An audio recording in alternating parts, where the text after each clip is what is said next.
नमस्कार, मैं मनोज आर्य, खबर संसार के लिए।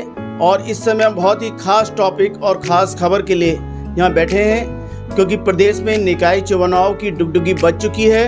लोकसभा चुनाव पूरे हो चुके हैं। कल लोकसभा का चौथे चरण का चुनाव है, लेकिन क्योंकि उत्तराखंड में चुनाव हो चुके हैं, दर्शकों को जानकारी के लिए बताए चलें, उत्तराखंड में 9 नगर निगम हैं। रुद्रपुर का नाम विशेष उछल रहा है, क्योंकि जनरल सीट होने वाली है, बताया जा रहा है। इसी क्रम में यहाँ के धुरंधर चर्चित नामों में एक राजीव चावला, जी हाँ, राजीव चावला एक अपने आप में नाम है धुरंधर, और हम राजीव से बात करने आए हैं। आइए सीधे ले चल रहे हैं राजीव के पास। राजीव, आपका बहुत बहुत स्वागत है। किस रूप में लेते हैं यहाँ की मेयर की सीट को लेके?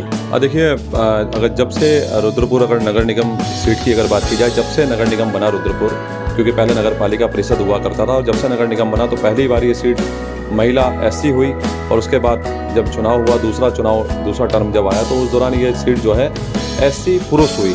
तो इस बार कहीं ना कहीं कयास लगाए जा रहे हैं, पूरी सुबुगाहट है, चर्चा है कि इस बार ये सीट जनरल होगी, और जनरल सीट होने के चलते ही जो है तमाम जो लोग हैं वो अपनी दावेदारी करते दिखाई दे रहे हैं। बड़े चेहरे भी हैं, कुछ छोटे चेहरे भी हैं, तमाम लोग अपनी अपनी दावेदारी कर रहे हैं, और लोगों का कहना है कि जनरल सीट अगर ये होती है तो कहीं ना कहीं रोमांचक चुनाव होगा और काफ़ी कड़ा मुकाबला भी होगा। अच्छा, किस तरह ले रहे हैं? पत्रकारों को बताया जा रहा है कि आपको समर्थन मिल रहा है, और श्रमजीवी का आपका संगठन है, आप खुद जिला अध्यक्ष हैं यहाँ के, और किस रूप में लेते हैं? क्योंकि एक बड़ी संख्या है। पिछले साल के चुनाव में बताया जाता है कि 1,40,000 कुछ वोटर थे, और इस बार 16-17 हज़ार वोटर बढ़े हैं। तो किस तरह का आपका होल्ड रहेगा? क्योंकि यहाँ पे अलग अलग वोटर है, पंजाबी है और हिंदू है और मुस्लिम भी वोटर है, और खासकर बांग्लादेश वगैरह का दौर से आए हुए वोटर है। किस तरह उसको आप साथ पाएंगे? अगर आपको पत्रकारों का साथ तो मिल ही रहा है। मनोज जी, देखिए, फिलहाल हम लोगों का हमेशा काम रहा है, क्योंकि श्रमजीवी की जब से मुझे विश्वजीत नेगी जी ने जिम्मेदारी दी, मुझे जिलाध्यक्ष बनाया, तब से लेकर आज तक हम लोगों का प्रथम प्रयास ये रहा है पत्रकारिता के साथ साथ। पत्रकारिता तो हर व्यक्ति करता है, चाहे वो संगठन से जुड़ा हुआ है या संगठन से ना जुड़ा हुआ हो, लेकिन नेगी जी के नेतृत्व में जब से मैं जिलाध्यक्ष बना, तब से हमारा प्रथम प्रयास ये रहा कि पत्रकारिता के साथ साथ हम समाज हित के काम करें। कोई भी व्यक्ति मेरे पास आता है तो उसकी जो भी संभवतः मदद हो सकती है वो हम लोग करते हैं। फिलहाल अभी तक ऐसा कुछ भी विचार फिलहाल मेरे मन में नहीं है कि चुनाव लड़ना चाहिए या नहीं लड़ना चाहिए। फिलहाल अभी तक ऐसा मैंने कोई विचार ना बनाया है, ना ही अभी तक ऐसी कोई चर्चा है।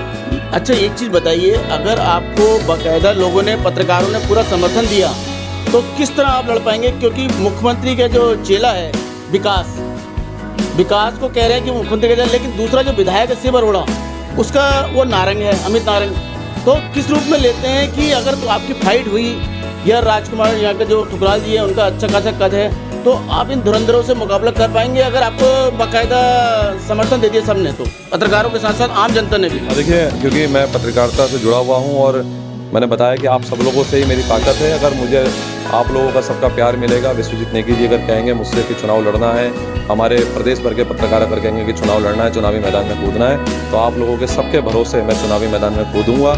और अगर आप लोग सब मुझे चुनाव लड़ाते हैं और मन बनाते हैं तो फिर मैं इस चुनाव को लड़ने के लिए तैयार हूँ। तो आपने देखा, राजीव जी से हमारी बात हुई है। राजीव जी अपने आप में एक उत्साह नाम है पत्रकारिता के क्षेत्र में।